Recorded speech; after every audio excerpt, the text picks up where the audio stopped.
जरा एक पल के लिए सोचिए। आप एक ऐसी जगह खड़े हैं जहां मीलों तक सिर्फ सूखी चिलचिलाती रेत है। हाँ। और वहां बीच बीच में कुछ बड़ी बड़ी लोहे की नावें और जहाज फंसे हुए हैं जिन पर पूरी तरह से जंग लग चुका है। देखने में किसी साइंस फिक्शन फिल्म का सीन लगता है ना, जहां दुनिया खत्म हो चुकी हो। बिल्कुल। लेकिन हकीकत में ये कोई फिल्म नहीं है। ये आज की दुनिया का एक ऐसा हिस्सा है जो मतलब हमारे दादा दादी के समय में पानी से लबालब भरा एक विशाल समुद्र हुआ करता था। ओहो, तो आप एरल सी की बात कर रहे हैं? सही पकड़ा। या फिर एक दूसरी कल्पना कीजिए, एक ऐसे पानी में छलांग लगाना जहां आप चाहकर भी डूब नहीं सकते। मतलब पानी की सतह पर बस तैरते रहना। हाँ बिल्कुल, किसी खाली प्लास्टिक की बोतल की तरह। तो आज की हमारी इस गहराई से चर्चा में हम दुनिया के नक्शे पर दिखने वाले उन नीले धब्बों की असलियत को समझने वाले हैं, जिन्हें हम अक्सर बस नक्शे का हिस्सा मानकर नजरअंदाज कर देते हैं। एकदम सही। आज हमारे पास स्रोतों के रूप में एक बहुत ही रोचक 15 स्लाइड का प्रेजेंटेशन है। इसका विषय है दुनिया की प्रमुख झीलें, यानी major lakes of the world. बहुत ही दिलचस्प विषय है ना? और हमारा मिशन सिर्फ इन झीलों के नाम या उनके रिकॉर्ड रटना नहीं है, बल्कि ये समझना है कि ये विशाल जल स्रोत हमारी दुनिया को कैसे चलाते हैं। और परीक्षाओं के लिए भी ये तथ्य बहुत महत्वपूर्ण है। अगर हम शुरुआत से देखें तो जब हम नक्शे पर इन नीले धब्बों को देखते हैं, भूगोल की भाषा में इन्हें इनलैंड वाटर बॉडीज कहा जाता है। इनलैंड मतलब जो जमीन के अंदर हो? जमीन के अंदर नहीं, बल्कि जमीन से घिरे हुए। मतलब ये पानी के वो विशाल भंडार हैं जिनके चारों ओर सिर्फ जमीन होती है। अच्छा, तो इनका समुद्र से कोई सीधा कनेक्शन नहीं होता? बिल्कुल नहीं। इनका सीधा संपर्क दुनिया के खुले महासागरों से कटा हुआ होता है और इसी वजह से हर झील का अपना एक बिल्कुल अलग इकोसिस्टम बन जाता है। समझ गया। ये मीठे पानी की भी हो सकती हैं, यानी फ्रेश वाटर, और कुछ खास परिस्थितियों में खारे पानी की भी, यानी सॉल्ट वाटर। ठीक है, तो चलिए इसे थोड़ा खोलकर समझते हैं। हाँ, बताइए। जब आप कहती हैं कि ये जमीन से घिरे हुए पानी के भंडार हैं, तो मेरे दिमाग में एक तस्वीर बनती है। हम झीलों को सिर्फ नक्शे पर नीले रंग के आकार की तरह दिखते हैं, जो कि 2D नजर आता है। बिल्कुल, लेकिन असल में वे धरती की सतह पर मौजूद विशाल वाटर बोल्स हैं। मतलब पानी के बड़े बड़े कटोरे। पानी के कटोरे, ये उपमा बहुत बढ़िया है ना? कुदरत ने जमीन के बीचों बीच ये विशाल कटोरे रख दिए हैं। अब इन कटोरों में क्या होता है, ये उनके आकार और जगह पर निर्भर करता है। सही बात है। और अगर हम दुनिया के सबसे विशाल कटोरों की बात करें, तो हमारे स्रोत सबसे पहले हमारा ध्यान उत्तरी अमेरिका यानी नॉर्थ अमेरिका की ओर खींचते हैं। वहाँ 5 महान झीलें हैं जिन्हें हम ग्रेट लेक्स के नाम से जानते हैं। हाँ। तो इन ग्रेट लेक्स में सबसे पहली है लेक सुपीरियर। और इसका नाम ही इसकी खासियत बता देता है। ये दुनिया की सबसे बड़ी मीठे पानी की झील है। सबसे बड़ी फ्रेश वाटर झील, मतलब इसमें इतना पानी होगा कि ये पूरे के पूरे महाद्वीप के मौसम को बदल सकती है। ये सिर्फ एक तथ्य नहीं है, इसका प्रभाव बहुत बड़ा है। वाकई। और लेक सुपीरियर के ठीक बगल में लेक मिशिगन है। स्रोत में इसके बारे में एक तथ्य है जो मुझे बहुत अनोखा लगा। वो क्या? इन 5 महान झीलों में से लेक मिशिगन इकलौती ऐसी झील है जो पूरी तरह से यूएसए की सीमाओं के भीतर स्थित है। बाकी सब कनाडा और अमेरिका का बॉर्डर साझा करती हैं। हाँ। अब पानी वैसे तो कोई राजनीतिक सीमा नहीं जानता, वो तो बस बहता है। लेकिन एक देश का इतने विशाल जल संसाधन पर पूरा नियंत्रण होना, ये काफी बड़ी बात है। बिल्कुल, भू राजनीतिक या जियोपॉलिटिकल नजरिए से ये बहुत महत्वपूर्ण है। लेकिन यहाँ एक और चीज है। स्रोत बताता है कि बाकी की 3 झीलें, लेक ह्यूरॉन, लेक ईरी और लेक ऑन्टेरियो, ये आपस में जुड़ी हुई हैं। हाँ, एक नेटवर्क की तरह। और इनकी विशेषताएं बिल्कुल अलग हैं। जैसे लेक ईरी इन सब में सबसे उथली है, यानी शैलोएस्ट, और लेक ऑन्टेरियो आकार में सबसे छोटी है। सही कहा।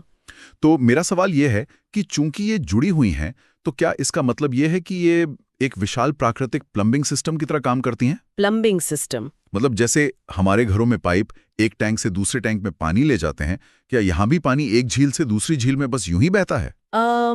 अगर हम इसे बड़ी तस्वीर से जोड़ें तो प्लम्बिंग सिस्टम कहना इसे थोड़ा ज्यादा ही सरल बना देना होगा। अच्छा, तो फिर ये कैसे काम करता है? देखिए, इंसानी प्लम्बिंग सिस्टम में पाइप सिर्फ पानी को एक जगह से दूसरी जगह पहुंचाते हैं, लेकिन प्रकृति के इस नेटवर्क में पानी सिर्फ पानी नहीं होता। तो और क्या होता है? वो अपने साथ ऊर्जा, तापमान और पूरा का पूरा इकोसिस्टम लेके चलता है। आपने लेक ईरी के उथलेपन की बात की है ना? हाँ, शैलोएस्ट है वो। तो गहराई कम होने की वजह से लेक ईरी का पानी गर्मियों में बहुत जल्दी गर्म हो जाता है ओह और सर्दियों में बहुत जल्दी जम भी जाता है। ओह, तापमान में इतना बदलाव? बिल्कुल। और जब ये बदला हुआ तापमान और इसके साथ पनपने वाले जीव बहकर लेक ओंटारियो में जाते हैं तो वो ओंटारियो के पर्यावरण को पूरी तरह प्रभावित करते हैं। मतलब ये सिर्फ प्लम्बिंग नहीं है, एक झील की खासियत दूसरी झील की पूरी दुनिया बदल रही है। एकदम सही। ये सच में हैरान करने वाला है। खैर, उत्तरी अमेरिका की ये जल यात्रा यहीं खत्म नहीं होती। हमारा स्रोत हमें अमेरिका से थोड़ा ऊपर कनाडा की ओर ले जाता है। हाँ, कनाडा में भी बहुत महत्वपूर्ण झीलें हैं। वहां 2 बड़े वाटर बाउल्स हैं। पहला है ग्रेट बेयर लेक, जो पूरे कनाडा की सबसे बड़ी झील है, और दूसरी है ग्रेट स्लेव लेक। हाँ, जो वहां की सबसे गहरी झील है। तो आकार और गहराई दोनों के रिकॉर्ड कनाडा ने इन 2 झीलों के नाम कर रखे हैं। बिल्कुल। और अब मीठे पानी के इन विशाल भंडारों को समझने के बाद हमारा रिसर्च स्रोत एक बहुत ही दिलचस्प दिशा में मुड़ता है। और वो दिशा क्या है? अब हम दुनिया के उन हिस्सों की ओर बढ़ेंगे जहां झीलें अपने आकार के लिए नहीं बल्कि अपनी चरम सीमाओं के लिए जानी जाती हैं, यानी एक्सट्रीम्स। यहाँ बात बहुत ही रोचक हो जाती है, क्योंकि जब हम इन चरम सीमाओं की बात करते हैं तो हमारा स्रोत सीधा दक्षिण अमेरिका ले जाता है। पहाड़ों के बीच मौजूद लेक टिटिकाका। हाँ, ये कोई आम झील नहीं है, ये दुनिया की सबसे ऊंची नेविगेबल झील है। नेविगेबल मतलब जहां नावें चलाई जा सके? वही तो। आमतौर पर इतनी ऊंचाई पर पानी जम जाता है या नदियां बहुत तेज ढलान वाली होती हैं, लेकिन यहाँ एक पूरा परिवहन तंत्र चल सकता है। ये प्रकृति का एक बहुत ही अनोखा संतुलन है। और उसी महाद्वीप में लेक मराकाइबो भी है, जो दक्षिण अमेरिका की सबसे बड़ी झील है। ऊंचाई की चरम सीमा तो हमने देख ली, लेकिन अगर हम आकार और गहराई की बात करें तो हमें एशिया का रुख करना होगा। एशिया में तो काफी बड़े नाम हैं। बिल्कुल। स्रोत हमें बताता है कि एशिया में कैस्पियन सी मौजूद है, जो दुनिया की सबसे बड़ी झील है। और गहराई में? गहराई में लेक बाइकाल है। ये दुनिया की सबसे गहरी झील है। इसकी गहराई इतनी ज्यादा है कि आप कुछ सबसे ऊंची इमारतों को उसके अंदर एक के ऊपर एक खड़ा कर दें तो भी वे सतह तक नहीं पहुंचेंगे। बिल्कुल नहीं पहुंचेंगी। ये दुनिया के ताजे पानी का सबसे बड़ा सिंगल रिजर्वोयर है। एक सेकंड, मैं यहाँ आपको थोड़ा रोकना चाहूंगा। जी कहिए। आपने अभी कैस्पियन सी का जिक्र किया और स्रोत की 12वीं स्लाइड में भी यही नाम लिखा है, लेकिन इसके नाम में तो सी लगा हुआ है, यानी समुद्र। हाँ, हम तो झीलों पर चर्चा कर रहे हैं। क्या ये स्रोत में कोई टाइपिंग मिस्टेक है या हम किसी समुद्र को जबरदस्ती झील कह रहे हैं? ये उलझन बहुत ही लाजमी है, लेकिन इसका जवाब उसी बुनियादी परिभाषा में छिपा है जिस पर हमने शुरुआत में बात की थी। Inland water bodies. ये एक झील ही है। मतलब ये समुद्र नहीं है? नहीं, समुद्र हम उसे कहते हैं जिसका सीधा संपर्क खुले महासागरों से होता है, लेकिन कैस्पियन सी चारों तरफ से जमीन से घिरा हुआ है। अच्छा, तो फिर इसे समुद्र क्यों कहा गया? ऐतिहासिक कारणों से। पुराने जमाने में जब लोगों ने इसके किनारे खड़े होकर देखा तो उन्हें दूर दूर तक सिर्फ पानी नजर आया, और वो पानी खारा भी था। तो उन्होंने अपने समझ से इसे समुद्र कह दिया। हाँ, लेकिन आधुनिक विज्ञान के नजरिए से ये एक जमीन से घिरा हुआ विशाल कटोरा है, इसलिए ये दुनिया की सबसे बड़ी झील है। तो ये सिर्फ नामकरण का धोखा है, विज्ञान का नहीं। हाँ। और ऐसा ही एक और नाम का धोखा हमारे स्रोत में आगे देखने को मिलता है। आप डेड सी की बात कर रहे हैं? एकदम सही। ये भी एशिया में ही है। नाम में फिर से सी है, लेकिन ये भी एक झील है। और ये दुनिया की सबसे खारी झीलों में से एक है। इतना ज्यादा खारा यानी सॉल्टिएस्ट कि इसमें इंसान आसानी से तैर सकता है। और यहीं पर मुझे वो उपमा याद आती है जो मैंने शुरुआत में दी थी। वो प्लास्टिक की बोतल वाली? हाँ, डेड सी कुदरत का एक ऐसा सेंसरी डिप्रिवेशन फ्लोट टैंक है जहां अगर आप चाहकर भी डूबने की कोशिश करें तो भी ये आपको एक कॉर्क की तरह वापस सतह पर उछाल देगा। कॉर्क वाली उपमा इसके पीछे के विज्ञान को समझने के लिए बहुत अच्छी है। तो इसके पीछे का विज्ञान है क्या? देखिए, डेड सी एक ऐसी झील है जिसमें पानी आता तो है, लेकिन बाहर निकलने का कोई रास्ता नहीं है। तो पानी जाता कहाँ है? सूरज की गर्मी से वाष्पीकरण होता है, पानी भाप बनकर उड़ जाता है और अपने पीछे नमक और खनिज छोड़ जाता है। और ये हजारों सालों से हो रहा है? बिल्कुल। इसके कारण पानी में नमक की मात्रा इतनी ज्यादा हो गई है कि पानी का घनत्व या डेंसिटी बहुत बढ़ गया है। अच्छा, तो घनत्व का खेल है सारा। हाँ, सामान्य पानी का घनत्व इंसान के शरीर के घनत्व के लगभग बराबर होता है, इसलिए हम डूब सकते हैं। लेकिन डेड सी का पानी इतना सघन है कि इंसान का शरीर उसके मुकाबले बहुत हल्का हो जाता है। इसी वजह से हम उस पानी में कॉर्क की तरह तैरने लगते हैं। एकदम सही। यही फिजिक्स है इसके पीछे। यानी वो सिर्फ पानी नहीं है, वो एक तरह का लिक्विड सॉल्ट है। बिल्कुल, कमाल का विज्ञान है। वाकई। अब जहां एक तरफ डेड सी जैसी झीलें हैं, जहां नमक के इस भारी घनत्व की वजह से जीवन पनपना लगभग नामुमकिन है, वहीं दूसरी तरफ कुछ झीलें पूरी तरह से जीवन का केंद्र हैं। आप अफ्रीका की झीलों की तरफ इशारा कर रहे हैं? जी हाँ, हमारा स्रोत अब एशिया से निकलकर अफ्रीका पर रोशनी डालता है। यहाँ सबसे पहले लेक विक्टोरिया का नाम है, जो पूरे अफ्रीका की सबसे बड़ी झील है। और फिर लेक टैंगानिका है, जो दुनिया की दूसरी सबसे गहरी झील है। लेकिन जिस चीज ने मेरा ध्यान सबसे ज्यादा खींचा वो है लेक मलावी।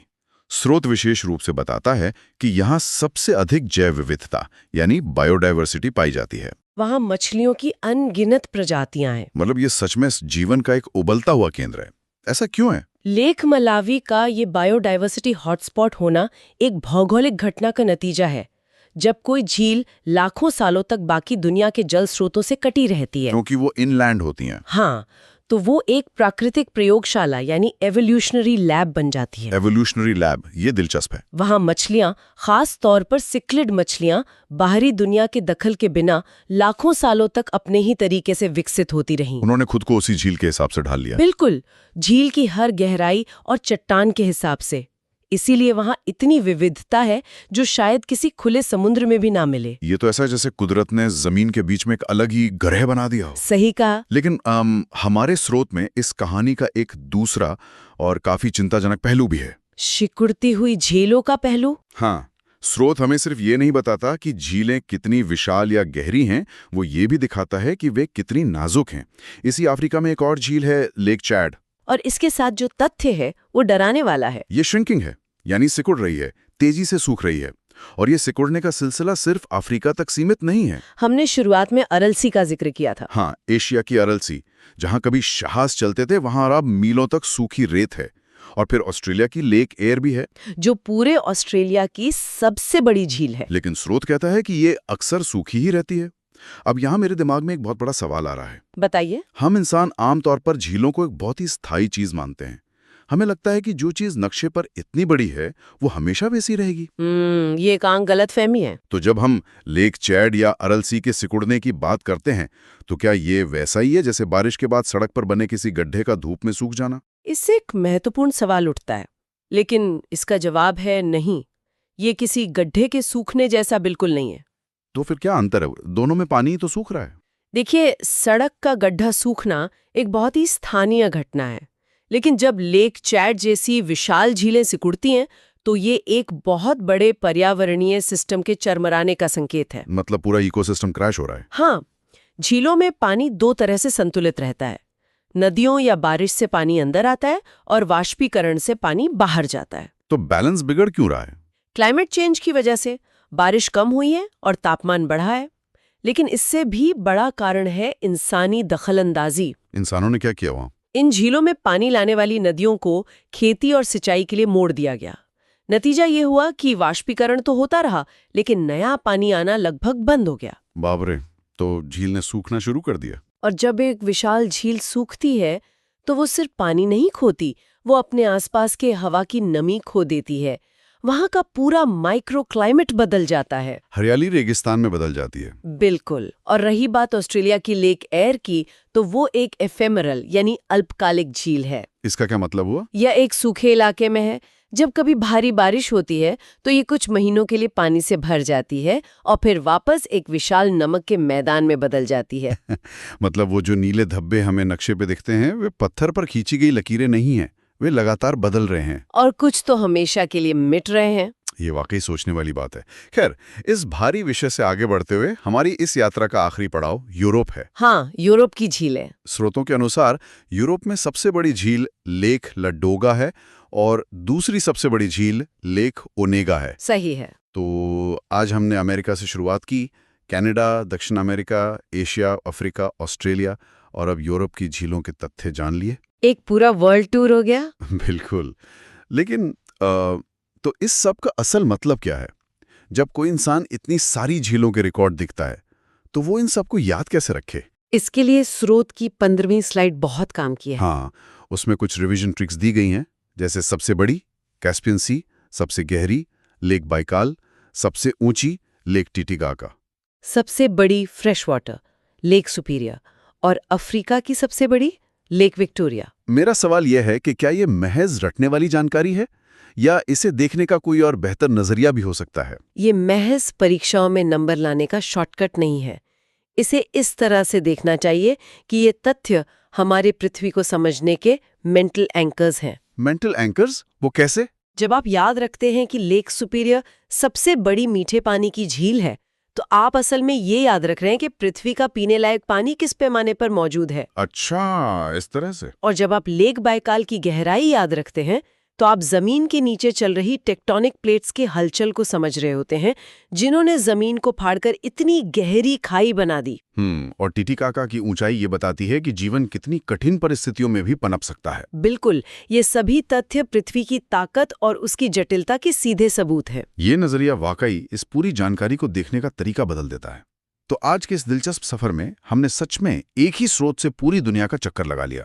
हमने मीठे पानी के विशाल भंडारों को समझा, हमने उस भ्रम को तोड़ा कि कैस्पियन सी कोई समुद्र है, हमने डेड सी के विज्ञान को समझा कि कैसे सघन पानी हमें तैरने पर मजबूर कर देता है, और सबसे महत्वपूर्ण बात, हमने लेक चार्ड और अरल सी के जरिए देखा कि हमारा पर्यावरण कितना नाजुक है। विचार मैं सुनने वालों के लिए छोड़ना चाहूंगी। बिल्कुल, बताइए। आज हमने दुनिया की प्रमुख झीलों का जो भी नक्शा पढ़ा है, वो आज का सच है। लेकिन नदियां अपना रास्ता बदल रही हैं और तापमान लगातार बढ़ रहा है। तो ये सोचने वाली बात है कि क्या आज से 50 या 100 साल बाद जब कोई इन झीलों का अध्ययन कर रहा होगा, तो क्या उनकी लिस्ट हमारी लिस्ट जैसी ही होगी? या भूगोल इतना बदल चुका होगा कि सारे रिकॉर्ड नए सिरे से लिखने पड़ेंगे? क्या ऐसा हो सकता है कि आज जिसे हम नक्शे पर एक बड़े नीले धब्बे के रूप में देख रहे हैं, वो कल सिर्फ इतिहास की किताबों में दर्ज एक नाम बनकर रह जाए? ये सच में एक ऐसा सवाल है जो जहन में लंबे समय तक गूंजता रहेगा। वो नक्शा जिसे हम आज अंतिम सच मानते हैं, शायद कल बिल्कुल वैसा न रहे। प्रकृति अपना नक्शा खुद बनाती है और खुद ही मिटाती भी है। बिल्कुल सही बात है। तो आज के हमारे इस खास विश्लेषण में शामिल होने के लिए बहुत बहुत धन्यवाद। इसी तरह नई चीजों के पीछे के विज्ञान को समझते रहें और अपनी इस जिज्ञासा को हमेशा जिंदा रखें। अगली बार फिर मिलेंगे एक नए विषय के साथ।